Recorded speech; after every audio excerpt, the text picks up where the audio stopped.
Recovery ride today. I'm about an hour out. Rain stopped. You gotta love it. Just get out in the rain and do your thing. So many people are afraid of the rain. I always say we're born wet, we'll die wet. That's what it's about. In my running days, I was always very good about that consistency. Whatever weather, just put your shoes on, get out the door. The toughest part I've always told people of any workout is getting your shoes on. And in the case of cycling, it's maybe getting your bike out the door. I've cycled the other part of the Yongsangang. It starts to get wider up here again. This is about 20 some K outside of Mokpo. Nobody on the bike path for Sunday today. You can see I'm on the swing. It's just lovely in Korea. You got all these little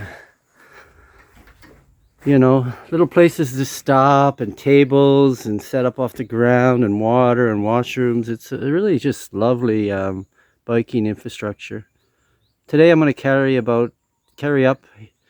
about another hour up here and then hit a big bridge, go across and come back this side, way along there. It's really lonely and rugged, but really beautiful on the other side there.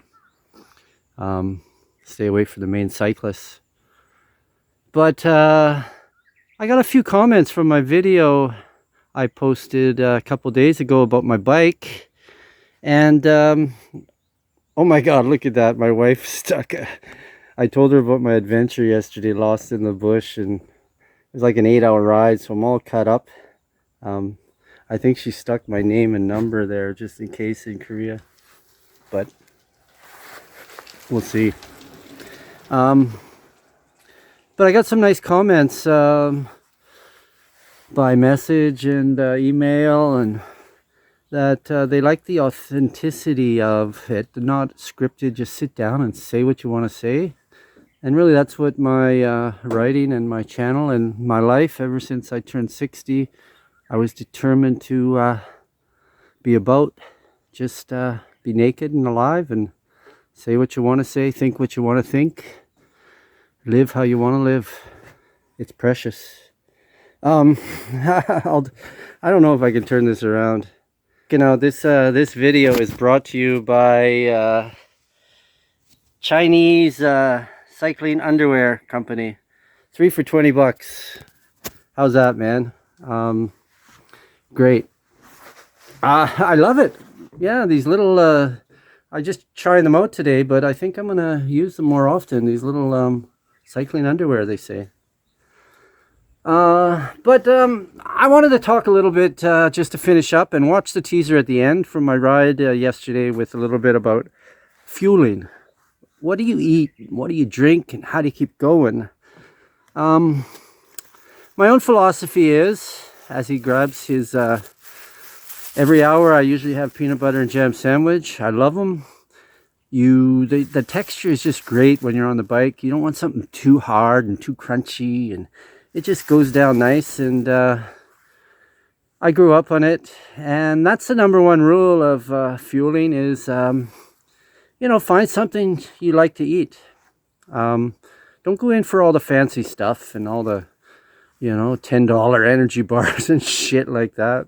Just roll some oats up with some fat and stick them in your bag. I got some pointers anyways I'll share in a moment. But yeah, fueling. My background's ultra running, so fueling was always, a big consideration. And I can't say I'm an expert on it because I did pretty badly, and I've bonked a lot. We call it hitting the wall in running terminology. But and that's another thing, why you want to fuel very well and constantly, and be on top of it, even on your training rides.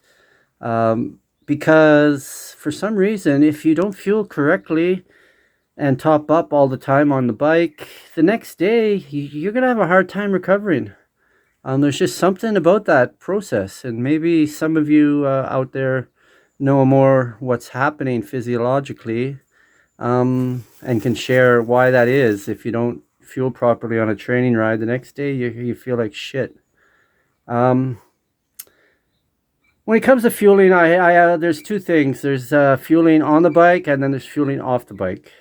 If you're doing long distance, or even just a few hours, people like to go to the cafe and that. On the bike, if it's really, really, really hot, be concerned with hydration. Um, I really like keeping my water bottle visible if I can. If I have the aero bars on there, I'll put the water bottle right between the aero bars. If you can see it, you'll drink it. But break yourself into the habit of constantly, getting that water and drink into you. You don't need anything fancy again. Just what I do is I put some water in a bottle, and I really like syrup. It's like a concentrate. Get your favorite flavor.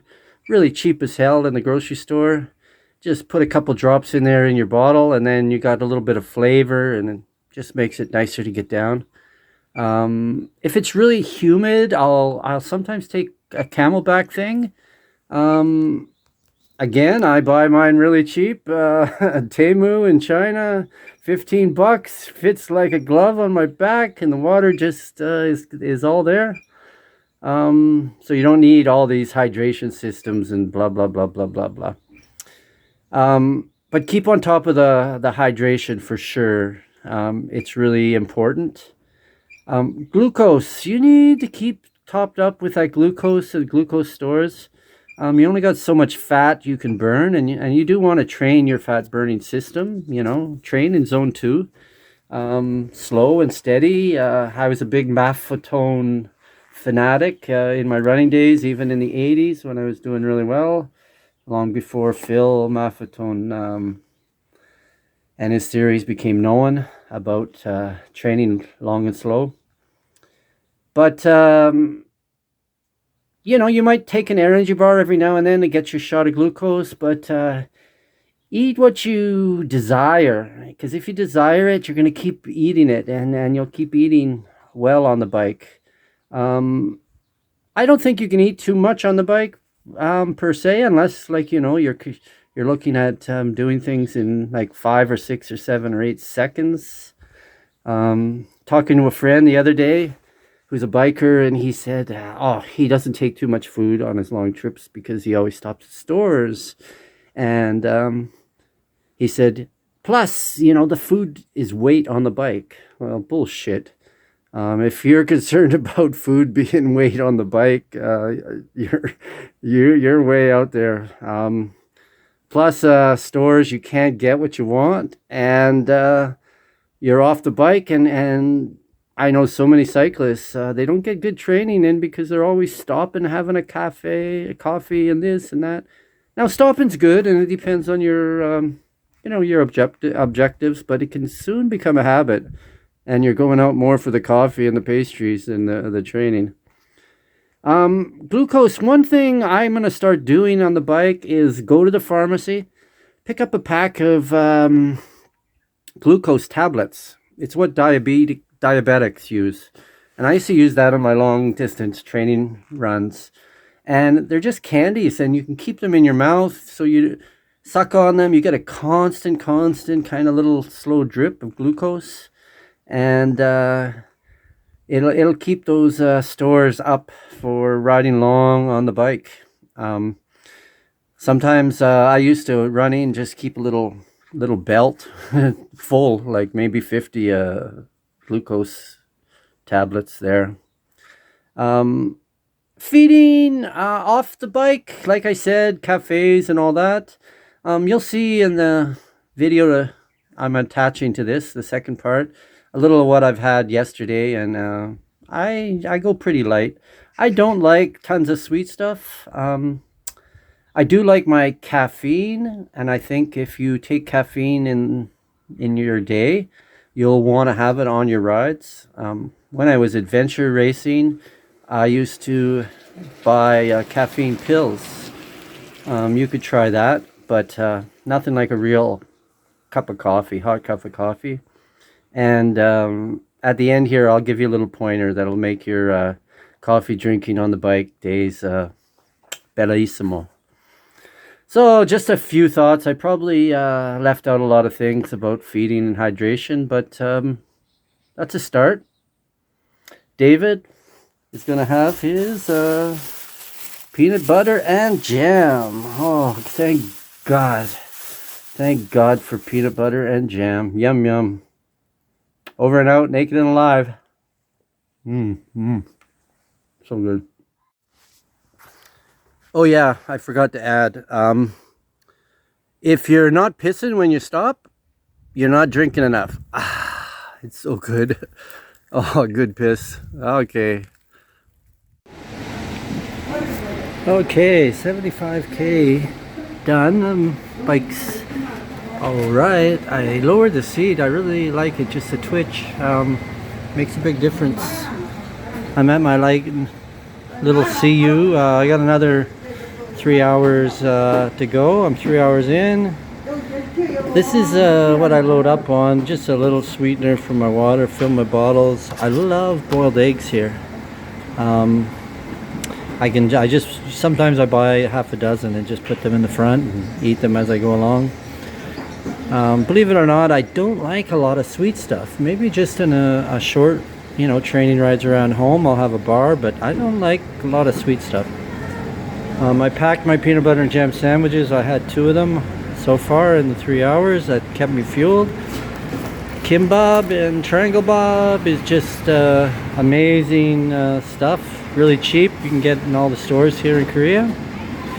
And a little tip, I was watching a Thai guy, cyclist, and he just, lives off of 7-Eleven coffee, but he doesn't like it. It's not that tasty.